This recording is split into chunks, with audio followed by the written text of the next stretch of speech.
Softball out there to start off. Miami released IR their two starting safeties. They're a depleted roster from the start. How do you guys not take anything for granted in this game against Miami? Just understanding it's the NFL. Games are not going to be handed to you no matter who's on the field, and we're going to get those guys' best shot. So we got to prepare. We got to keep the same level of focus, continue to do the things that we do. Hey Jarvis, there's a report that Mason Rudolph used a racial slur for 2 miles, and that might have triggered everything the other night. Yeah. Did Miles say anything to you guys about that? No, I mean, listen, I don't have no knowledge about that, and I really don't have a comment. I really don't have a comment for you. I'm sure whatever happens, it'll come out and they'll handle it. But I don't have a comment. But when you hear about a report like that, I mean, does something like that bother you though to hear that maybe something was said? Yeah, I mean, if he said something was said, then possibly. But again, I don't know. I wasn't out there. I don't, so I can't really comment on what happened. I don't know. I didn't hear anything, so. Could you have a teammate who uses a word like that in that context? Would you be okay with a teammate? Would I be okay with a teammate? A teammate of yours did that. Could you have him? Could you look at him okay? Would you be okay with him as a teammate? No. I mean, honestly, no. Jarvis, I know you guys are trying to move on from all this and all, but does it feel like the season has changed because of what happened last week? I know you're trying to go week to week and win one at a time, et cetera, though, but has something like this just changed the whole season? No, nothing has changed. Just the same thing. Just trying to go 1-0 each and every week. Continuing, again, from as offense, defense, special teams, continue to play complementary football.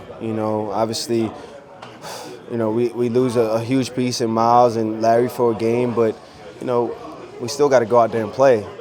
That's just what the circumstances are. And we got the guys that's hungry and available, and we're going to go with that. How much extra juice, if any, is there for this one because it's against Miami, your old team? Yeah. Is there anything extra? Yeah. Business as usual. Business as usual. How did you guys take Nick Fitzpatrick out of the game against Pittsburgh? He just didn't seem to have the impact that he had previously. We're still talking about Pittsburgh. Nah, man. I mean, he's a hell of a player. He's a hell of a player. I wouldn't necessarily say we took him completely out of the game.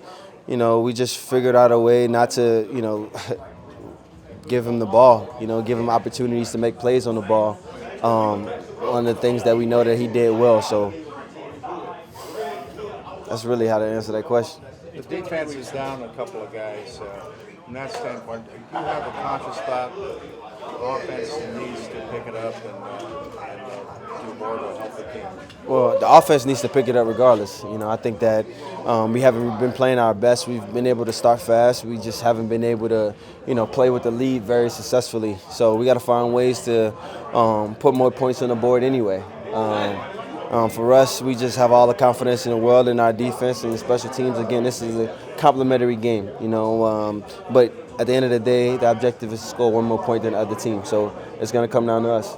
Has the addition of Kareem Hunt into the offense, has he changed or helped change maybe some of the offensive dynamics? Because I know it might be coincidental, but it just seems like the offense kind of has a little bit more flow to it, or you guys just seem to be a little more cohesive. Yeah, well, it's good. I think the biggest thing for me, outlooking on Kareem being involved is the plays that he's making, effort plays. The third down that he's making, the contact catches as a running back that he's making in big crucial moments. He hasn't scored a touchdown yet, but he's made plays that allowed us to move the ball and be successful on certain drives. So that's one of the biggest things that I've noticed that he brought to our offense. Obviously, having him out there it's always another element for us that teams have to prepare for. Speaking of Kareem, he showed an ability to block, to be kind of a lead blocker. I know that's something wide receivers can take very seriously, is blocking. What does blocking mean to you as a wide receiver? It's everything. Eventually, for me, knowing that the reward is getting the play action pass off of it. So doing our job on the outside, making sure the running back gets to the second and third level. You spoke about Kareem. He's a selfless guy. He's very selfless. He just wants to do whatever it is to help the team win. And if that's blocking, he'll do it. And he's been doing a hell of a job doing that. Do you take pride in your blocking abilities as well? I do. I know you said business as usual for Sunday, but do you think come Sunday morning when you get to the stadium and you're getting ready for the game, you think it'll change for you? Like I spoke earlier to Kimberly, and I told her, it's obviously it's emotional for me just being the place that I got drafted at, and just assume that I would be there for the rest of my career. But things happen, and this is a business, and I'm happy to be here. But outside of just being a bigger game for me, and I wouldn't say that. I wouldn't say it's a bigger game. Would you walk over and thank them for trading you to the Browns? Thank them? Yeah. No, I wouldn't. Are you too far removed to have any insight into what they do now, into telling your fellow offensive guys, hey, this is what they do defensively, or anything like that? Are you too far removed from that situation? Yeah, they have a new coaching staff, new type of defense, and all that stuff. Do you sense there's an offensive explosion happening, or do you just hope for it to happen? Yeah, I guess it's a bit of both. I'm hoping for it, expecting it, and I think, again, it just comes with us. We've been starting fast. We have to continue to just keep on the same pace. We have to continue to learn how to play with the lead. Obviously, manage the lead, keep the lead, and manage the clock. But we can't run away from points. When we have points, we have to be able to go get them. And that comes with every guy doing their job. So we just gotta find ways to score more points, especially when we have the lead. Just continue to score points. 3, 6, it don't matter. We've seen you guys start fast a lot this year, especially right out of the gate, going down the field, scoring, whether it's a field goal or a touchdown. Right. And then a lull comes, and I'm just kind of curious, what do you guys feel you need to do to keep that ball of positive momentum going and prevent that lull from hitting you? I think we just need to continue to trust our playmakers to make plays. I think, again, the key for us has been in these wins that we've had has been ball security and penalties. So I think a lot of it has just trying to minimize that. But those things come and those things happen in games. We can't be afraid of them.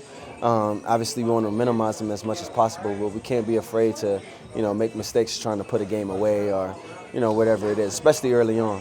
I think a lot of times in most of these games we get up 14 and then we don't score another point until the fourth quarter. And we have opportunities too. So one of the reasons I asked about Minka was because with Hunt and Chubb together, is that affecting safeties from what you've seen? They've only been two games to look at, but it looked like it had a big impact. I mean, when they put him out wide, right, safety can't. Right.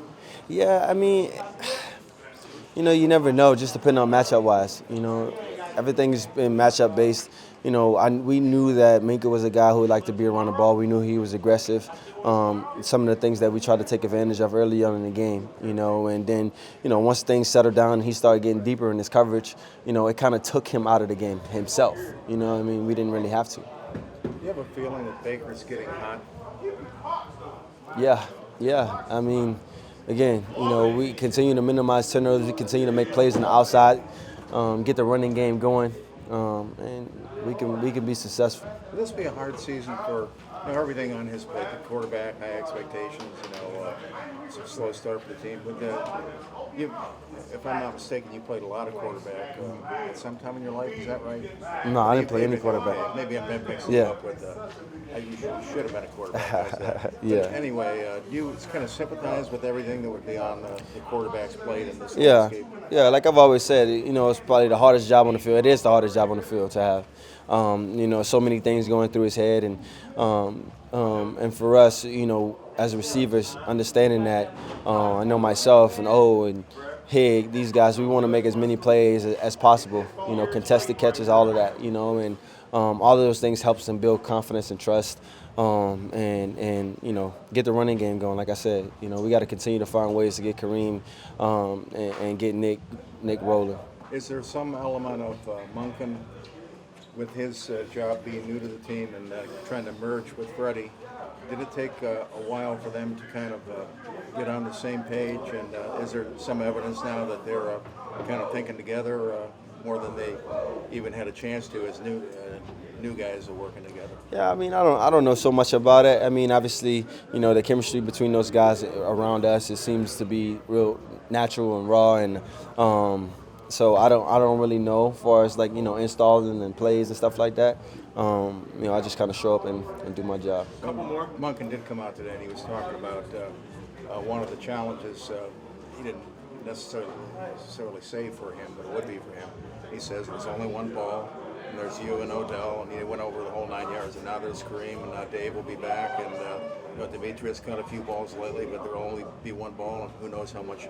But how much of obviously too much talent is a good problem to have, but how is that playing out at this point of the season? Typically in an NFL game, you get from anywhere from, you know, let's say 55 to 72 plays, you know, in a typical NFL game, you know, and that's enough ball to go around.